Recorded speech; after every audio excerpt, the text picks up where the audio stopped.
have a crystal ball. We're submitting this into many, many courts. Over 100 of them right now have this document. Many different judges, many different prosecutors are receiving it. Every one of them is going to react a little bit differently towards this document.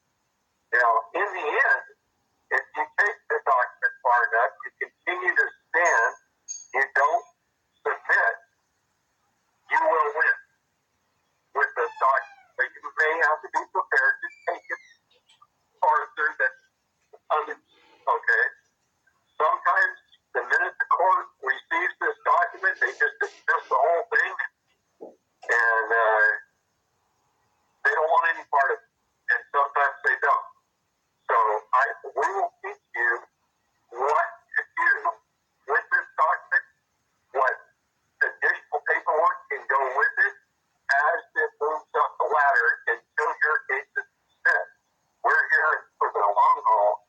We're not here just to show you the document, turn you loose, and expect you to solve your problem. Okay? We're here to help you. So first of all, I'm going to start through the document. This document is made to be modified to your situation. So you have to put the name of the court, of your court, at the top of that. The other thing, this document is designed for people who are on the defense. When they are coming after you, you are on defense. And this helps put you on the offense. The best defense is the great offense. That's how you win. So that's what this document does. So we're going to start off with this particular document. It says in the first judicial district court, you put the county of, and you put your county's name there, the corporate name. State of, you put the corporate name of the state. So there's a big difference between state of Oregon and Oregon. Oregon is on the land. It's jurisdiction. It's a geographical map. State of Oregon is a corporation. In fact, it is a private for-profit governmental services corporation. This document also works, in fact, it works even better in federal courts. So if you're in, like, the 9th District of the District of Columbia, the federal court in the 9th District, you would put that information at the top. Now, I recommend looking up the Dun & Bradstreet numbers of your county, your state, your courts, because they're all private for-profit corporations. This helps to prove the fraud. So you're going to want to put your case numbers over here. If you have more than one case, just start listing them down. Now, you can see by this document that we're already calling out the fraud. A private registered legal business entity, a subsidiary corporation of the United States Corporation, a tobacco for-profit governmental services corporation. So this is assuming the state of is the one that's coming after you.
rule of three applies to everything. So you'll go in and you'll say, all right, I don't want an attorney. I fired my attorney. I'm sue jurist. And they'll say, okay, we'll let you fire your attorney and you're pro se. And you have to go back in and say, no, I'm not pro se. I'm sue jurist. And they'll come back and they'll say, you're pro per, which means a professional in their persona, proper persona. Okay? And you want to say, no, I'm sue jurist. Once you tell them 3 times, they pretty much have to allow you to be sue jurist. The same goes for them. They can ask you anything 3 times. That's why in this document, throughout this document, I try and cover everything 3 times in 3 different ways to answer the role of 3. Okay? So, this document in its entirety is a living testimony in the form of an affidavit. Why do we put it as a living testimony? 1, because it's coming from a man or a woman. In the form of an affidavit that is unrebutted. An affidavit is a statement of truth. And when unrebutted, it becomes a judgment in the case. So, they are said, you will not judgment your affidavit. Once your affidavit is judgmented, it becomes very powerful. Okay? It's a challenge of your rights, status, standing, and jurisdiction. Why do we challenge jurisdiction? Because when we challenge jurisdiction, there's no statute of limitations on jurisdiction. You can challenge it at any time.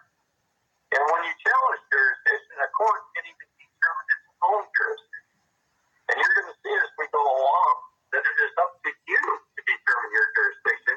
Let them know what that is, and it's their job to obey them. It is also a notice of discovery of fraud and impropriety. See, the same thing goes for fraud. Once fraud is recognized and learned, it must be vitiated. Everything is voided from the beginning. Therefore, this is also an effect. It is designed to dismiss the case, to make you whole. It's also a notice of demand for remedy and a claim for compensation. Now, you may have to follow up with that after, but we're letting them know. We're putting them on notice that we can charge them with crimes and we can charge them for compensation. Okay. We always notice principle is notice to agent. Notice to agent is notice to principle. Why do we do that? Because if we give it to a court clerk, it's the same as giving it to a judge. If we give it to a CPS worker, it's the same as giving it to the agency. If we give it to a police officer, it's the same as giving it to the President of the United States. They are all government. Or supposed to be. They're really not. They're privately held for-profit businesses. So it's hard for me to even say that with a straight face. Okay. I hereby pray to God for relief. Why do we pray to God? Most attorneys will normally pray to the courts. We don't pray to the courts. The courts are public service. It's a place where we go for justice. We pray to our God and the administrator as a public servant of we the people to read this thoroughly, completely, and with comprehension. This document is of a very serious nature and is not frivolous. So we're actually, right off the bat, becoming the boss, talking to our employees, our public servants, giving them the order to read it with comprehension, and read it completely. And we're telling them that serious is not frivolous. Why? Because if they don't do their job that we tell them to do, we might have to fire them. And so it is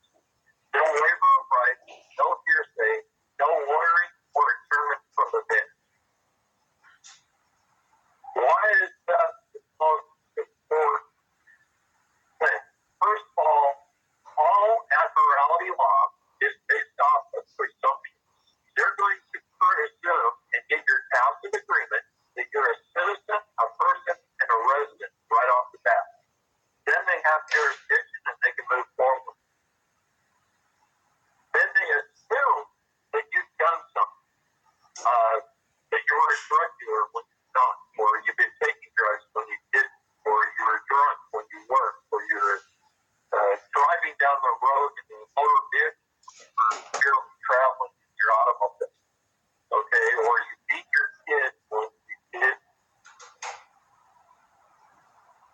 There will be no waiver of rights. That means to tell them you have rights. Now, do citizens have rights? They have civil rights. They have privileges. But only men and women have unalienable rights. Only American state nationals. What is an American state national? It's an Oregonian, Texan, Floridian, Wisconsin. That is what an American state national is. It is someone who created government, not a citizen who was created by government. There will be no hearsay. Why is hearsay such an important word in the law? Why? Because everything they're doing to you is basically hearsay. Did they have a first-hand witness who will swear under the oath, under the penalty of perjury, that you did what they're claiming you did? 99 out of 100 times, they will not have a first-hand witness. And they will definitely not have a cooperating witness. So therefore, they're basing their entire case on hearsay. Even a police officer or a CPS worker who shows up your door and then testifies in court that you beat your kid, they didn't see it happen. Therefore, it's hearsay. Okay? They did not see it happen. They were not a first-hand witness. There will be no lawyering or attorney from the bench. When you say that, what you're doing is you're telling the administrator that it is not up to him to seek a prosecution, legal advice, or remove your evidence, or remove your witness. You're there to defend yourself. You have the right to all your witnesses and all your evidence and all your defense. That's called due process of law. So they can't just willy-nilly make random decisions that they're not going to hear this or that if you feel it's important. And that's what that line means. I am asked only for truth, facts, honor, and fairness. Isn't that what we all want? We just want the truth. We want facts. We want to live with honor and want fair justice. You see, they have a motto that says, no fact and truth shall be tried in court. They base everything on presumption, assumption, and hearsay. There are two rights which we have to stand on in order to move along in the court in the proper manner. The first thing we have to do is stand upon our right of self-determination. It is the foundational stone of all human rights. It allows us to determine our status, standing, and our jurisdiction, not then.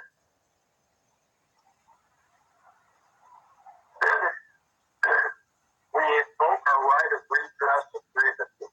Why is that? That's because we have a right to be heard. We have a right for them to listen. Okay?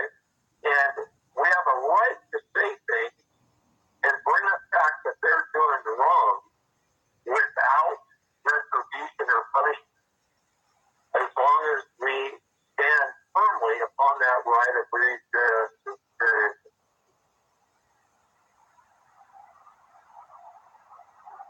I hereby stand as a belligerent claimant upon these rights as required. Wow, I'm most people are telling you to be nice, to be peaceful. I'm telling you to be nice, to be peaceful. The word belligerent does not mean to be rude. What belligerent means is to stand proud, to stand firm, to not give in, to make yourself known, to be a man or a woman. A mama Teresa is belligerent, okay? Especially when she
have an attorney who supposedly represents you, you are declared a ward of the state or a ward of the court.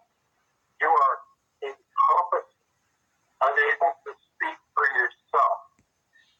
So you're going to tell me that an attorney who spends a couple of hours with you knows your situation, knows what happens better than you do? No, they do not. In fact, they sworn an oath to protect and uphold the court, crown, and other members of the bar. They have not sworn an oath to protect and uphold your rights or your interests. It is valid only when it's upon by belligerent claimant first. Okay, there's multiple cases that say that, and I listed them.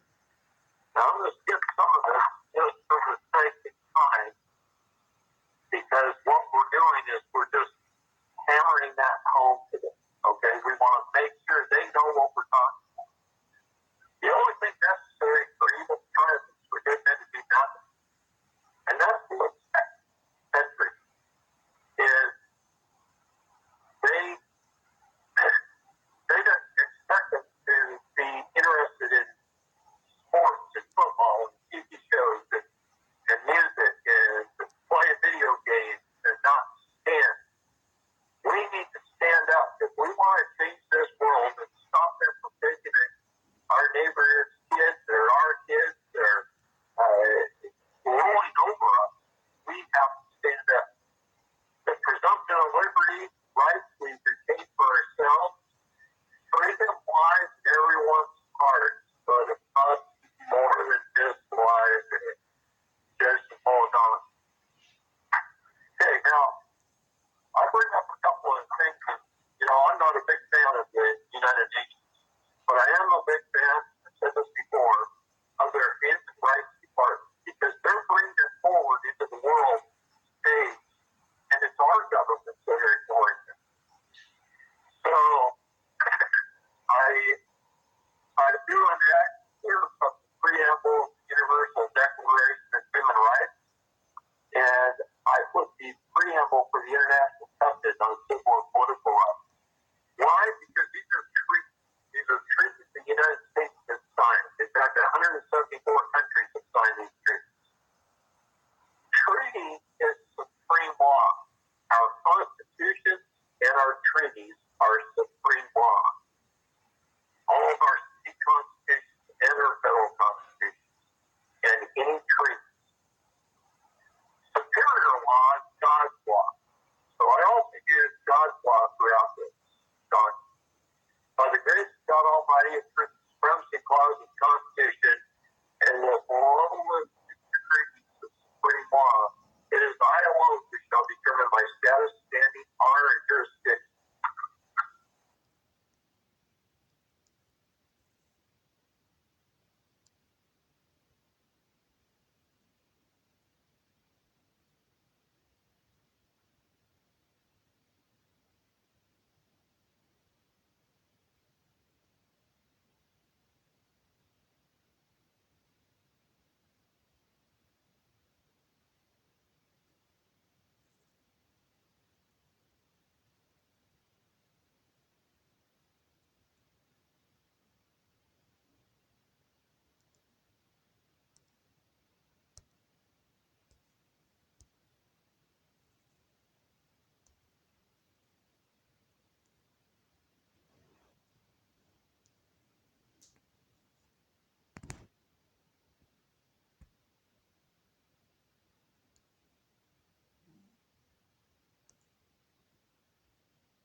For the sake of time, I hereby invoke to stand upon all, whether it's your mother signing your birth certificate or fatwa throughout this document. By the grace of God Almighty, and through the supremacy clause of the Constitution, and the lawless treaties of supreme law, it is I alone who shall determine my status, standing, honor, and jurisdiction.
some of them are going to play poker, and you don't know how to proceed farther than this. This is just a card you're playing in your hand, but we can help you with that. We can help you get all the way up, and as far as it needs to go until somebody listens.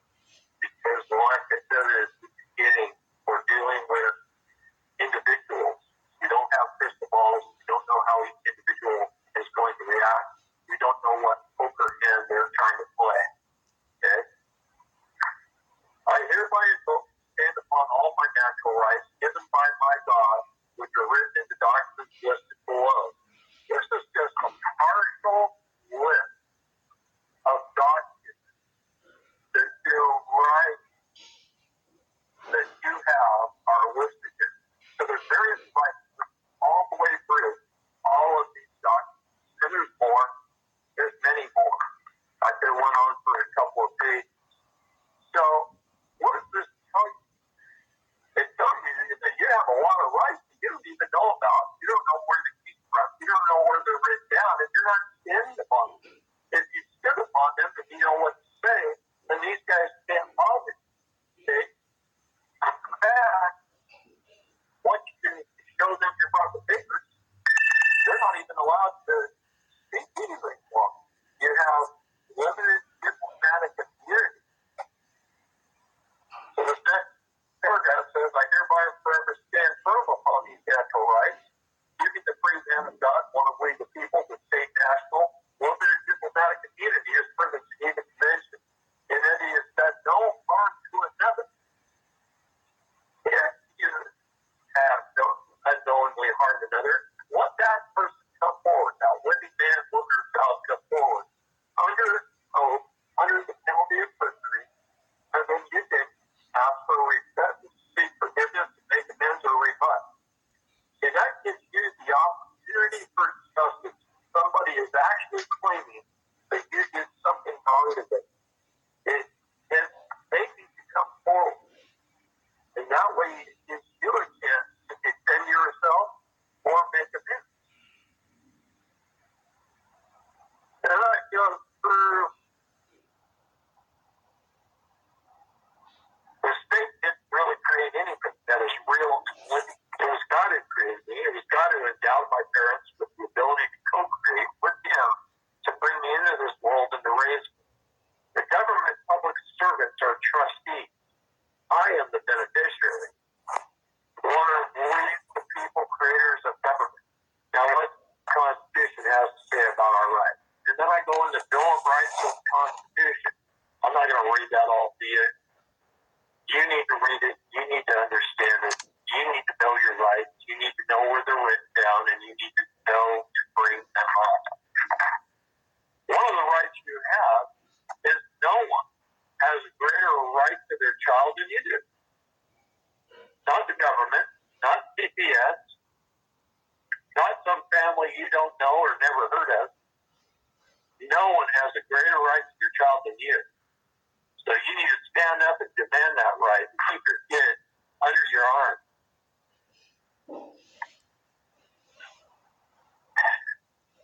This is the public officer's contract, the Constitution. The Constitution is a compact, is a contract that was written and adopted by this state to hold the government to provide us with 19 essential governmental services and no more. That's what we have to understand, that contract, what that binds, who that is binding to. It is not bound to the citizen, other than Article 14, which created the United States citizen. Here I shall stand, rescinding all past contracts, agreements, or waiver of rights for the cause of fraud. This is where if they've got you to sign something, and they all have, whether it's your mother signing your birth certificate, or you signing your child's birth certificate, or applying for a Social Security card, or a voter's ID, or a driver's license, or a protective order, or a TPR,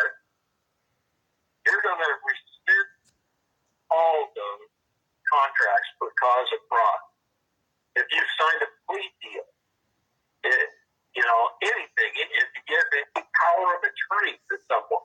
You can rescind all of that for fraud.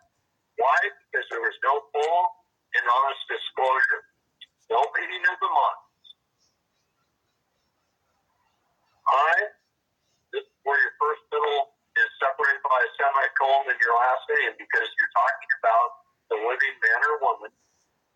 Hereby repudiate, revoke, and rescind any waiver I may have previously made of these rights, unknowingly, unwittingly, under duress, under coercion, forced upon me through a fearful scare tactic, under lies, under any false assumptions or presumption, or through any perceived tacit agreement.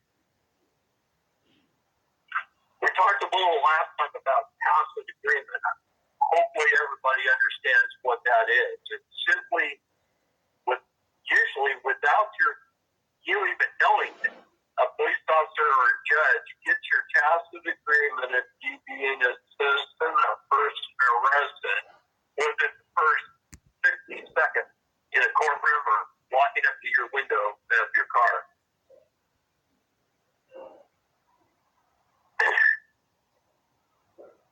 Or by any signature which may have been used by a fictional corporate officer.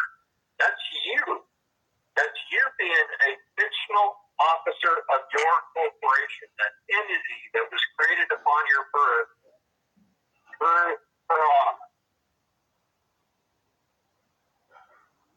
That was registered by your all caps name as a vessel lost at sea or a transmitting utility created by government and recorded as human resources and used as human capital by an investment bond or note. Created in a dog-like gloss of names. That's your all caps name. Now, the Department of Human Resources of your state registers you, it bonds you, insures you as human capital. You can look up executive orders that say this. There's many acts of Congress that say this. We're not making this stuff up. It's out there. This entity, this custom number they're using, is registered through the United States Treasury bonds. It's a full faith and credit of the United States government. Treasury bonds are issued upon everyone's birth.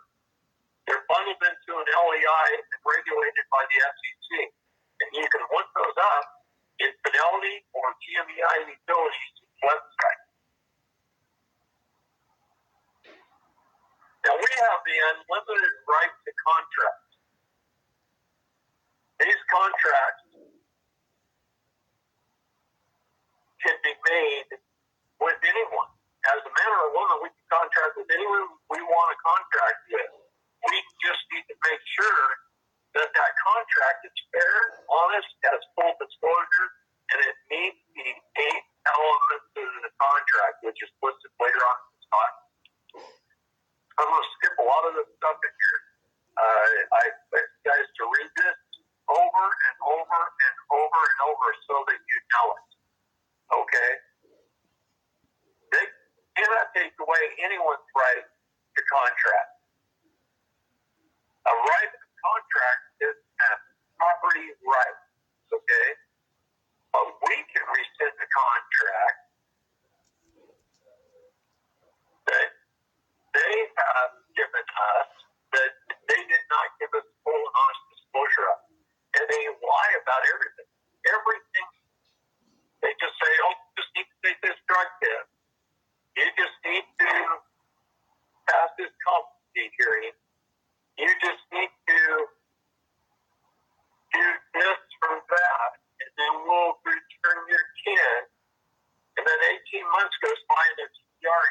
Even though you did everything you were supposed to do. They don't care. It's not in their best interest to give your child back to you. They're a for-profit business. They're not going to give their product away. And that's what they're doing. Now, if 2 or more come to your door, if a CPS agent comes with a police officer or 2, that is a conspiracy against your right. Okay? It's under Title 18, Section 241, and it is a felony. And they can be fined or imprisoned. rule of law that deprive you of your rights. The Supreme Court of the United States says rules, codes, statutes, ordinances are not law.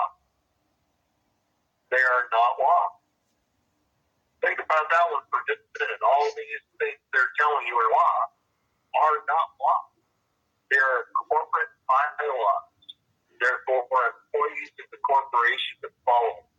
Citizens. Citizen is a employee of the corporation. A citizen, person, and resident are three things you do not want to be, or you will be held accountable to every little rule, code, statute, and ordinance that they can make up or dream of. You know, they pass. There's millions of laws on the books. You're a criminal before you even get out of bed in the morning. Why should you obey them? If you want to be gone by a hamburger, do you have to follow all the same rules that a McDonald's employee has to follow? No. But as a citizen, they're making you do that. The Supreme Court is warned because of what appear to be lawful demands on the surface. Many citizens, because of their respect for what appears to be law, are cunningly coerced into waiving their rights to do. And what a powerful case law that was. Okay? U.S. versus England. Very powerful case law stating that you are cunningly coerced in your own ignorance. If we are in jail because we consented to put ourselves there, I mean, like it or not, if they took your kids, it's because you consented to let them take your kids. So you have to learn to stop consenting, to stand up, to stand belligerently upon your rights. Only a righteous, lawful, living man or woman can have standing. So here we're challenging standing. See, they like to say all persons are equal in the law. Rich or poor, black or white, it doesn't matter. They're all equal. Well, that's because they're treating you all as dead. Dead in, okay? Dead in, you're all dead. When a living man or woman walks in the courtroom, they're the only one withstanding. And I know I'm going to go through this much faster as we go deeper into it because a lot of it is repeat. So don't be scared that it's 90 pages and we're on page 17. Okay? Because we don't have to go through all 90 pages for you to understand. Now, I expect you to, because if you're questioning in the court and you're questioning on this document, you better know what it says. Okay? All government corporations, agencies, agents, officers, in every level of government, every state, county, municipality, and in every capacity must obey the Constitution and these treaties that they're brought forward into life. Because this sunlight is this that.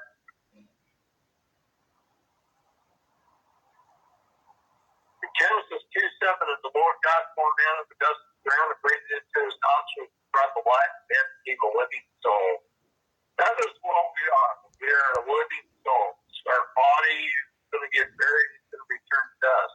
But when we walk in this courtroom, we walk in alive, a living soul, somebody competent, somebody who can stand and have standing. Now we're going to challenge status. What is status? Status is, are you a citizen, person, or a resident?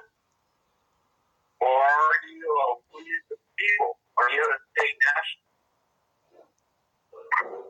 It is your state, your fathers and grandfathers. You are the holder in due course, the rightful beneficiary. So it's your job to command the administrator as a fiduciary to settle and dismiss this matter. All of them are bankers.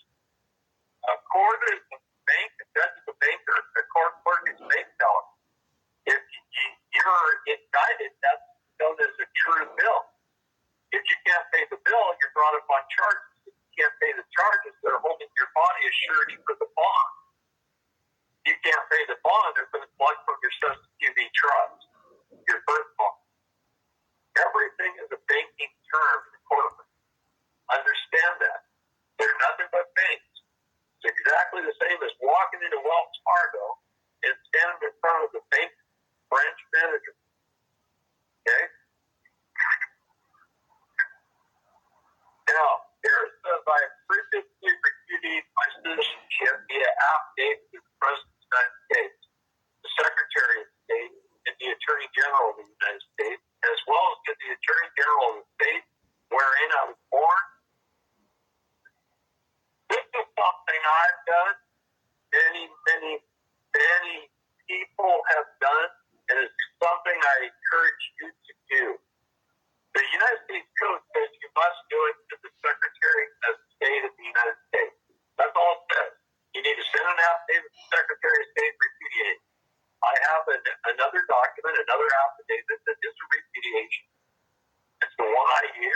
regime change. Every time there's a new president, new secretary of state, a new attorney general, I send them another one. Why do I do that? Because I want them to know why I'm making this decision. This is an important decision and why I'm making it. Because they have corrupted and usurped this government that we love, this government of the United States of America. And because they've usurped it, we either need to take it back or we need to not be part of it. Again, I am not a U.S. citizen, but I am a state national as described in the United States Code, Section 1101A21, with limited diplomatic immunity as one of British government as per the Geneva Convention. When you're a state national, you have limited diplomatic immunity. What does the word limited mean? It means if you don't injure someone else or their property, then you have diplomatic immunity to the laws, statutes of the United States. As long as you don't injure someone else or their property, you are a non-resident alien to the District of Columbia or to the International Monetary Fund. A citizen of the United States simply can operate as a co-trustee and co-beneficiary of the Public Charitable Trust, the QB Trust of the United States Inc. under the 14th Amendment, which upholds the debt of the USA and USC. You are a debtor as a citizen. You are a creditor as an American state national. Learn the different, learn the advantages and the disadvantages. As a citizen, you have privileges. You can collect welfare. You can get housing or free phone. Okay? As an American state national, you stand on your own. You go out, you work, you earn a living, and you're free. And I'd rather be free than be beholden to government. Because being beholden to government is a very, very steep price. Like the loss of your children. Like being thrown in prison. Like having to obey every little tiny rule that they can come up with. Laws by the whim of a politician. Okay? The defendant is supposed to try to get it. That means you're all caps name at the top of this document. And therefore, it's together. It doesn't have to show one here, so it's incapable to earn money. So it's incapable is remedy. Profit. How about this trailer regarding supposed to be self-evident that the earth belongs to you, to the living, that the dead have neither powers nor rights over it. That was a letter from Thomas Jefferson to James Madison criticizing the Constitution. Why does that doesn't say the new Constitution? We even have another one since then. The Constitution usurped the Articles of Confederation. Okay? That was the original Constitution for the United States. It's called the Articles of Confederation.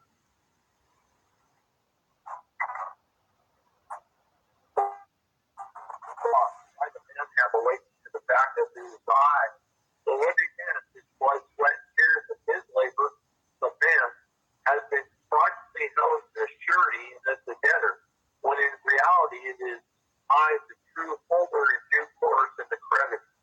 See, you're waking them up. You're saying, look, you've got this debtor, this over here. I'm the man, I'm alive, and I'm the creditor over here. It is my credit that gave our government full faith in the United States. I would like to remind you that the act either retaining the U.S. citizen or becoming one is voluntary. It's a voluntary revocable act according to the U.S. Supreme Court in the case of the United States versus Christian. All citizenship is a product of the intent and domicile. It is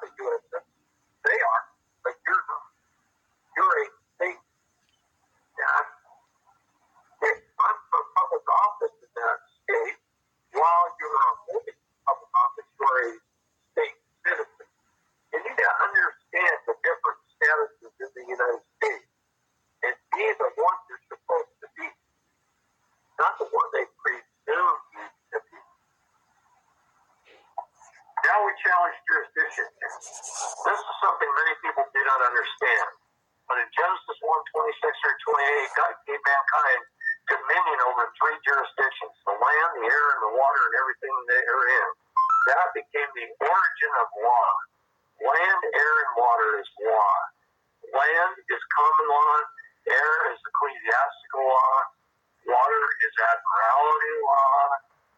The United States government, or the United States of America, was founded on common law, and it became, with its incorporation, admiralty.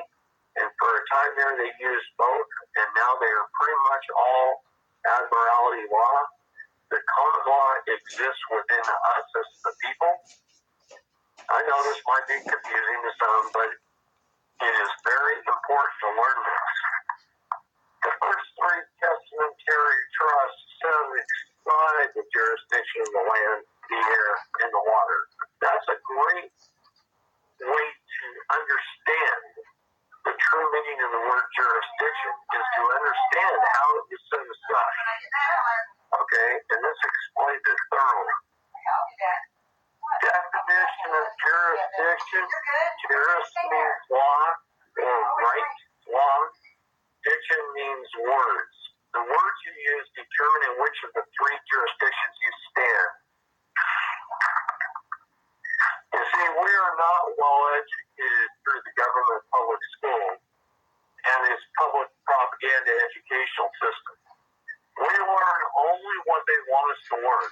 And because the overwhelmingly vast majority of government leaders are bar association members, attorneys, and lawyers, then how come we're not taught the language and jurisdiction differences of law? We should be taught that in 7th, 8th, 9th grade. You should have basic law classes in high school. Why?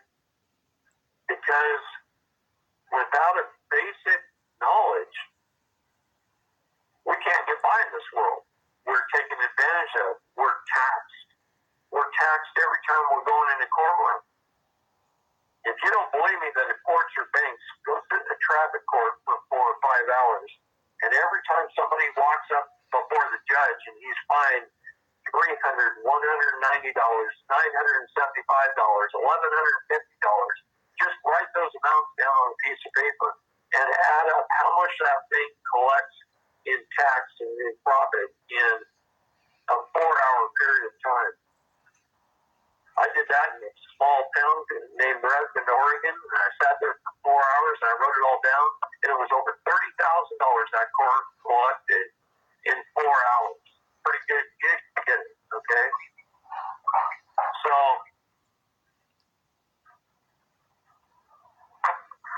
is this fraud? It's constructed fraud. And it's definitely not full and honest disclosure of the facts. So what we're doing is we're calling out the fraud. We're calling out the language of jurisdiction. We're using God's superior law. Treaties and constitutions are supreme law. The Word of God is superior law. And we're using that in our documents to call out the fraud of their statutes. In Ephesians 6:12, for we wrestle not against flesh and blood, but against principalities, against powers, against the rulers of the darkness of this world, against spiritual wickedness in high places. Almost every member of Congress and the Senate and every member of our judiciary are bar association members. That is where the true war is in this country. It is with the bar association. Governments have no jurisdiction over man. Governments have jurisdiction only over artificial entities and over its own employees. Inasmuch as every government is an artificial person, an abstraction, and a creature of the mind only with other artificial persons, the imaginary, having neither actuality nor substance, is foreclosed from creating and attaining parity with the tangible. These court cases show over and over again what our true jurisdiction is, how we can set ourselves aside. And Edwin, can you mute that? there's a microphone. Mute your microphone. Okay. All right. The law requires proof of jurisdiction to appear on the record in all proceedings. So if they don't have jurisdiction over you, they cannot proceed. The case must be dismissed. Okay, they have to have jurisdiction over the person and the subject matter. They don't have jurisdiction over you if you're a man or a woman. The case must be dismissed. You want your kids back? I'm showing you right here exactly how to get your kids back. You want to not go to jail? Here's how you not go to jail. This document can be used in traffic court. It can be used to get your kids back. It can be used to stop you from going to prison. It can be used after you're in prison to get you out. It can be used in a number of different ways. Stop. Okay? I'm not going to continue on and read all 90 pages. I expect you guys to do that. Now, in here you'll see that I use a book called The Doctrine and Covenants. It's a LDS book. And you're going to say, why do you use that? It's not law. Well, let me tell you something. It is law because it has been published for more than 150 years. There is hundreds of tens of millions of copies of it out there, if not hundreds of millions of copies. And it hasn't been rebutted. Therefore, it is published law. Anything you publish for more than 21 days becomes a fact upon the record. And the reason I use it is because its words clearly state the differences between the law of the land and it being constitutional and man's laws, which cometh of evil. What do you think the law is? In American Juris 2, Section 177, it says the general misconception is that any statute passed by a legislator bearing the appearance of law constitutes the law of the land. That's simply not true. The U.S. Constitution is the law of the land, and any statute to be valid must be in agreement with it, or it is held as invalid. It's void. It's void from the beginning. What does that mean? Does that mean that they make a statute that says the CPS can come in and take their kids under Title IV, that that's a law? Show me in the Constitution where it's a law. No, it's a voided law. So can they do that? No, they can't. Especially since they're not even a government agency. They are contracted. They are a private for-profit entity that is contracted. I mean, we got to stand up, people.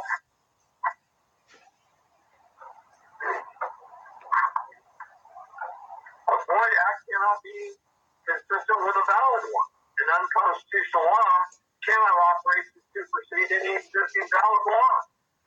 Okay? Over and over and over again through here, I tell you that these statutes are not law. And we use Supreme Court cases to show it. It is fraud. And the thing about fraud is this. At some point in time, it must be recognized. That means you could have been going through this process, and all of a sudden, you said, hey, wait a minute, I've learned something right here from this idiot Oregon, and I've learned that this whole thing is fraud. So, starting today, you can change it immediately. You don't have to keep going through their process. You don't have to keep signing their agreements. All of their agreements are fraud. Once you learn them, they must be disputed. They need to be voided from the beginning. This is a wonderful story about how we're caught up in this whole mess. The Sister-Q-B Trust Act. The living story of the fraud.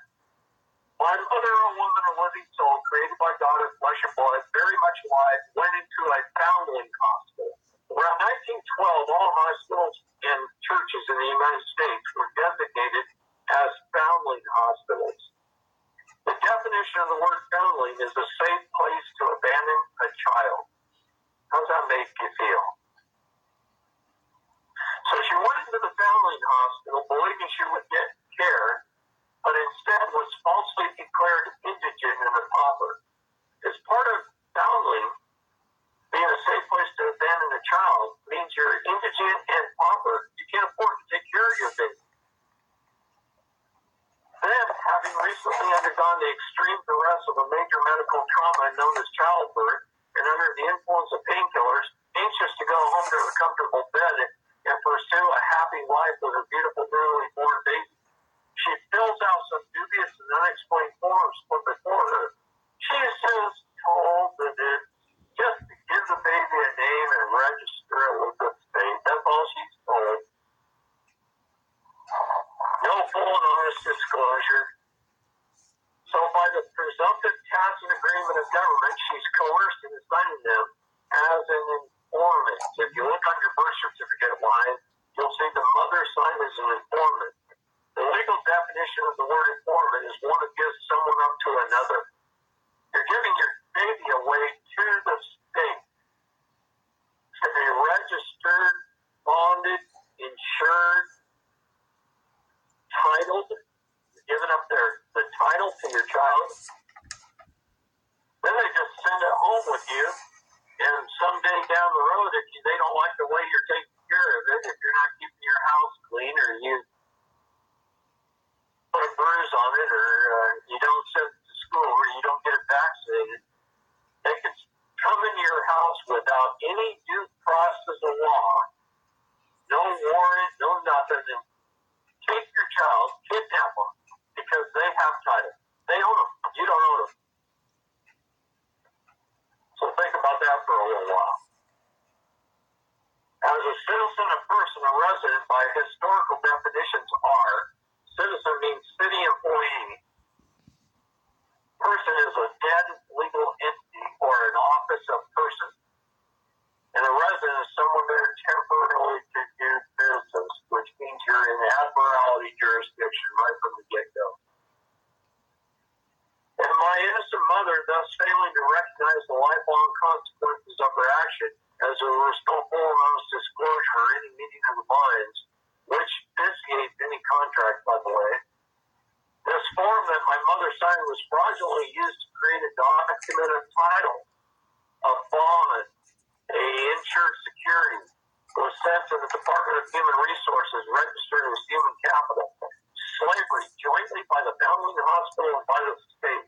This action created a copyright infringement and unlawful conversion of the given Christian-born name, converted to birth names, and bonded. Their attached custody numbers attached to the TV trust. A look-alike, sound-alike, constructed fraud. In other words, does David Lester Straight, all caps, sound like David Lester Straight, the man? Yes, it does. That's how they created this fraud. They made it look like you, sound like you, and it's not you. It's an entity, an office of. This section is where you put the information off your birth certificate, your birth record. You record the date and time. Why? Because this shows that you were born on one date and your entity was created on another date. Therefore, how could they be one and the same? This can be used in court along with your birth certificate to prove them wrong. Okay? Like I said, I am going to skip through this some just for the sake of time, and you guys probably are going to appreciate that. This whole next section talks about the Septic QB trust that were created with your birth, the public trust. Each and every man and woman has the absolute right to refute and reject these false presumptions as the holder of their own title. Given the private secret trust that the private central banks are created on false presumptions, when a man or woman makes clear their live-born record and claim over their own name, body, mind, and soul, any such trust based on such false presumption ceases to have property rights. Any administrator or executor that refuses to immediately dissolve dissolve the Tuskegee Trust upon the person establishing their status and competency is guilty of fraud and fundamental breach of their fiduciary duties, requiring their immediate removal and punishment.